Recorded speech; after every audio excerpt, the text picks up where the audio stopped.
Starting weighted calisthenics can be a bit tricky because you might run into a lot of different problems, not knowing how to progress, how many times a week to train to avoid injury, or how to structure your workouts. In this video, I'll give you some valuable tips that will help you start with your street lifting journey. Tip number 1. Build your base first. Before you start adding weight, you need to build some solid foundations with body weight only. Based on my experience with people I've coached, I'll give you an idea of when you can begin adding weight. Of course, it's individual. Some people can start earlier and see great results, while others prefer to push their body weight progress further, for example up to 20 pull-ups before touching weighted training. As a general guideline, once you can do around 10 to 12 clean pull-ups and about 15 dips with proper street lifting form, you are ready to take the next step. Also, don't forget your core strength. It's crucial for controlling the weight on your belt, performing clean reps and transferring strength.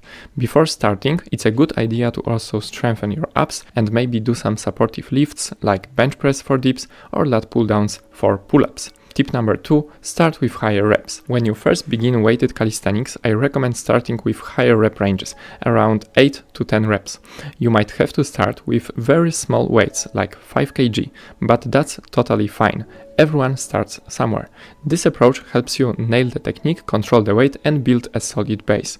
Jumping straight into heavy max weights usually hurts your form.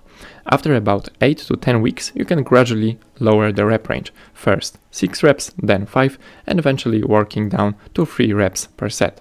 And by the way, if you are a complete beginner just getting into calisthenics, check out my ebook Calisthenics at Home. It covers the basics of bodyweight training and you don't need any equipment to follow it. The link is in the description. Tip number 3. How to progress.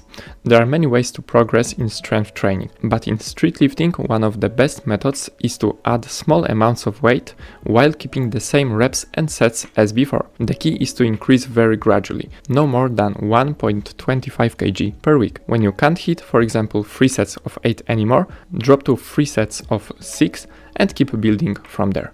It might feel slow, but this long-term approach will make you very strong over time.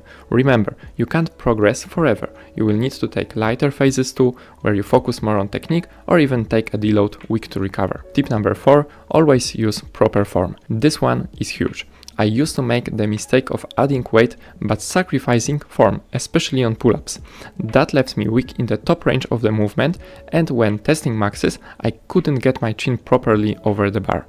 Full range of motion builds balance strength, muscle growth, and prepares you for proper max attempts. So put your ego aside and always use clean technique. Tip number 5. How often to train weighted pull-ups and dips. If you're a beginner, even once a week can be enough, while your second session can stay bodyweight only. Later on, moving to 2 weighted sessions per week works really well. With some of my clients, I programmed 2 weighted sessions and a third lighter session focused on calisthenics skills and static holds. That way, they kept progressing without burning out. Tip number 6. Don't stop at just dips and pull-ups. Weighted dips and pull-ups should come first in your workout, but they don't have to be the only thing you do. After those, you can add accessory work for back, arms or other muscles. For example, rows, curls, triceps work or even isolation exercises. Personally, I love adding forearm training after my main weighted sets. It's also smart to include legs and core work since those muscles are less involved during weighted calisthenics. Thanks for watching and I'll see you in the next video.